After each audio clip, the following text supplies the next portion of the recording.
General de Gaulle did not say that all of France had been resistant. Yes, he did say it. He said it.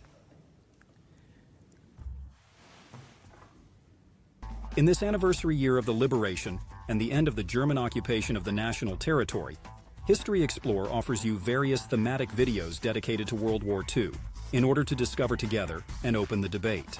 In this video, we will address the thorny question of a resistant France between myth and reality. Through movies, various sources, or a rather redundant political discourse on the issue, we will initiate and foster a meaningful debate. Do not hesitate to give your opinion to enrich this famous debate. During an intense game of Wolfenstein, players embark on a mission to eliminate countless Nazi enemies in a chilling alternate reality. In this dystopian universe, Nazi Germany leverages advanced mystical technology, potentially altering the outcome of W2 and threatening global control. Faced with this apocalyptic scenario, a handful of men and women stand up against the Hitlerian ogre. Here, the resistance fighters focus more on utilizing heavy-caliber weapons and causing blood explosions, particularly targeting Nazis.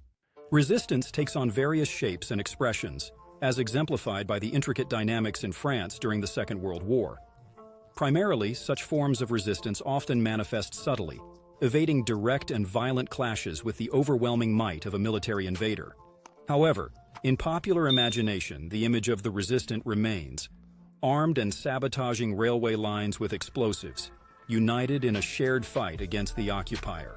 One could say, therefore, a resistant France in short. However, resisting is dangerous, and the French resistance will be marked by a long procession of martyrs in the face of the terrible German repression. The numbers speak for themselves. Out of the 88,000 deported individuals, excluding those deported for being Jewish, namely the 74,000 deported because they were Jewish, 2/3 of these 88,000 deported individuals will be deported for resistance. Out of the total 88,000 deportees, tragically 35,000 perished during their detention in the camps. The price was heavy to pay for those who courageously fought for our hard-won freedoms. To this significant figure, we must add the total of 116,000 people shot in German retaliatory operations supported by Vichy collaborators. Additionally, for the single month from June 6 to July 4, 1944, a heartbreaking 7,900 partisans were killed by the occupying troops with the assistance of their Vichy collaborators. If we compare this significant figure to the total number of people who died during the Second World War, specifically 567,000 French individuals who lost their lives due to German repression, as well as the impact of Allied bombings and military operations, the gravity of the situation becomes even more apparent. This toll increased from 1944 onward, post the landing operations. The total of these resistance deaths represents roughly 6% of the victims. But what was the involvement of the French population in the resistance? Historian Olivier Wittvorka estimates that the resistance in France during the period is estimated between 300,000 and 500,000 people, with 200,000 people more or less active in 1944. Many actions can be considered acts of resistance, hence the fluctuating number of people involved. We can gradually escalate from minor acts like graffiti and verbal support to more serious actions that pose greater risks, like armed sabotage or direct confrontations with occupying forces leading to potential arrest and severe consequences. Many acts of resistance can be identified. For example, in Olivier Wittvorka's work, there are several accounts of such acts, including a woman sentenced to deportation for sticking out her tongue at a German officer, other people chanting slogans in support of the Communist Party or General de Gaulle, and in certain cities, notably a city in northern Ardèche, Annonay, a teacher asking her students to observe a minute of silence in support of British troops and especially the English population. The English minute, of course, she refrains from explaining to her students what it is about. However, these acts are all small acts of resistance that clearly demonstrate that resistance can manifest in various forms, showing the diversity of ways in which individuals can resist oppressive systems. Significant numbers lead to increasingly radical actions, especially beyond 44. Of course, the struggles fought on the ground after the June 6, 1944 landing, which create a certain favor for the resistance. The number of FFI members jumped from 50,000 in January 1944 to over 500,000 at the liberation.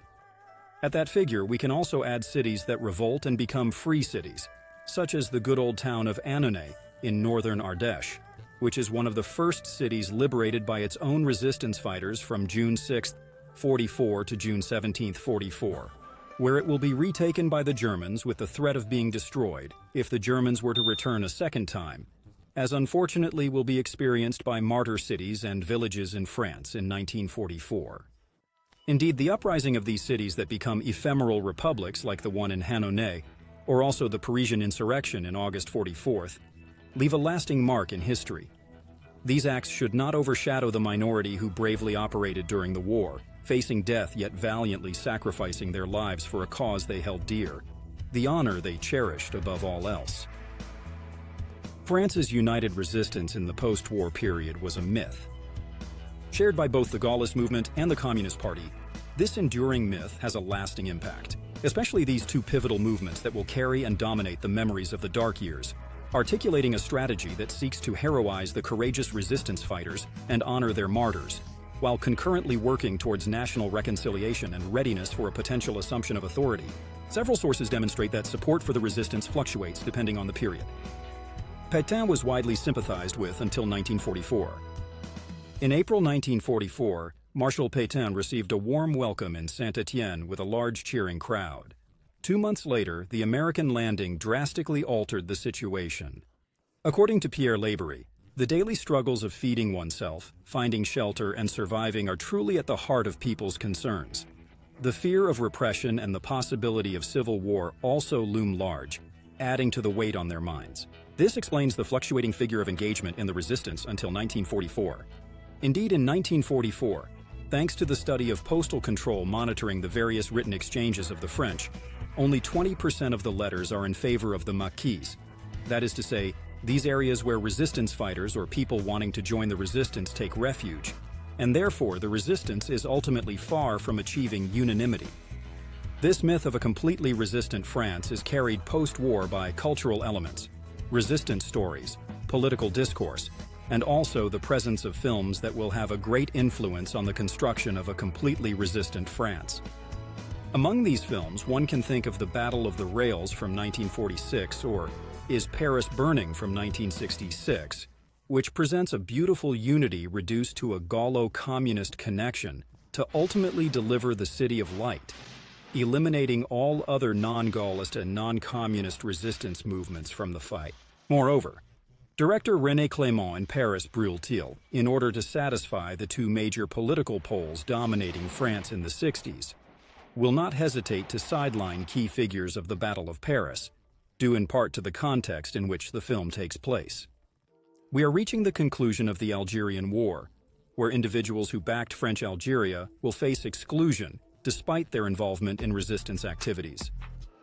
One can think notably of Georges Bidault, who is absent from the film's narrative due to his support for the cause of French Algeria. We are in the aftermath of the deviant agreements of 1962, or even of the communist Maurice Kriegel-Valrimont excluded from the PCF in 1961 for approving Khrushchev's de-Stalinization. However, Maurice Kriegel-Valrimont, a significant historical figure, played a crucial role in receiving the German surrender on August 25, 1944, standing alongside Henri Roll-Tanguy, leader of the FTP, and General Leclerc. He was instrumental in implementing the National Council of the Resistance program.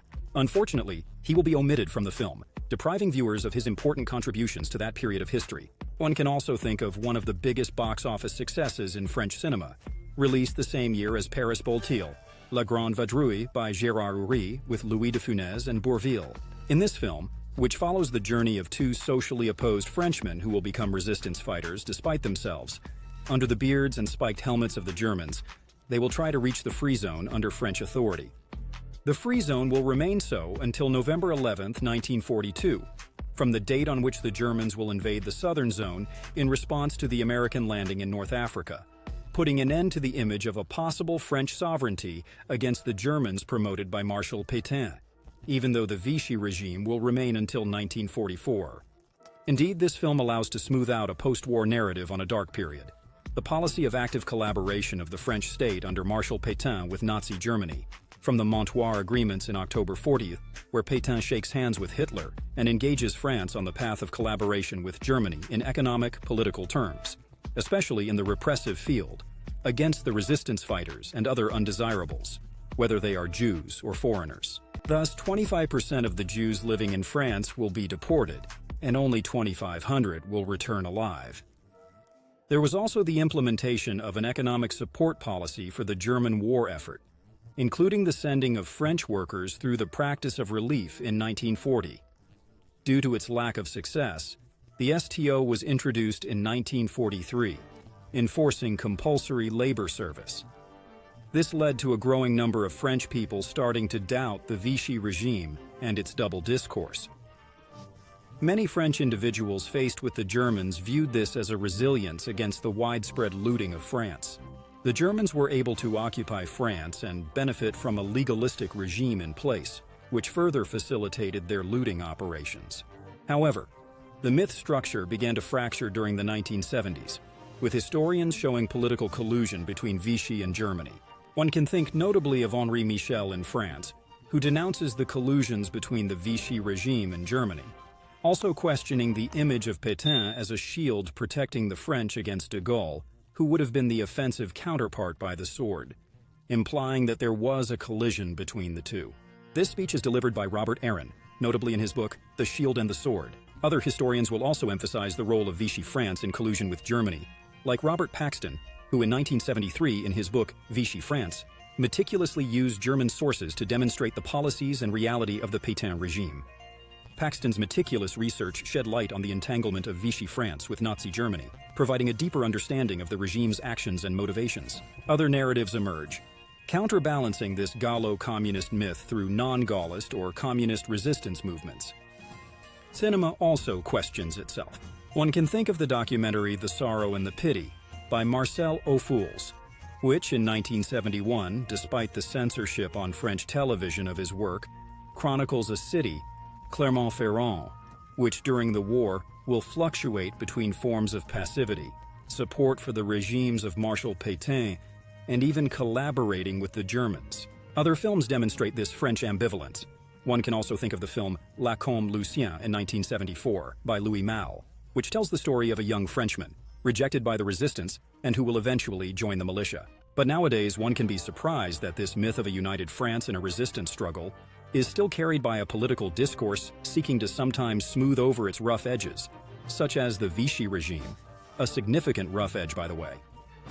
But nowadays, one can be surprised that this myth still works among many political decision-makers because it allows to unite a national narrative and sometimes respond to a contemporary political context, far from the context of war, which does not help to understand the period. This burning issue, as it challenges the image of a united France in its fight during the Second World War, should not overshadow the courage of those who dared to say no. Certainly, a courageous handful of men and women, but who were able to bravely defend the Republic and above all enable France to be on the side of the victorious Allies in the aftermath of 1945.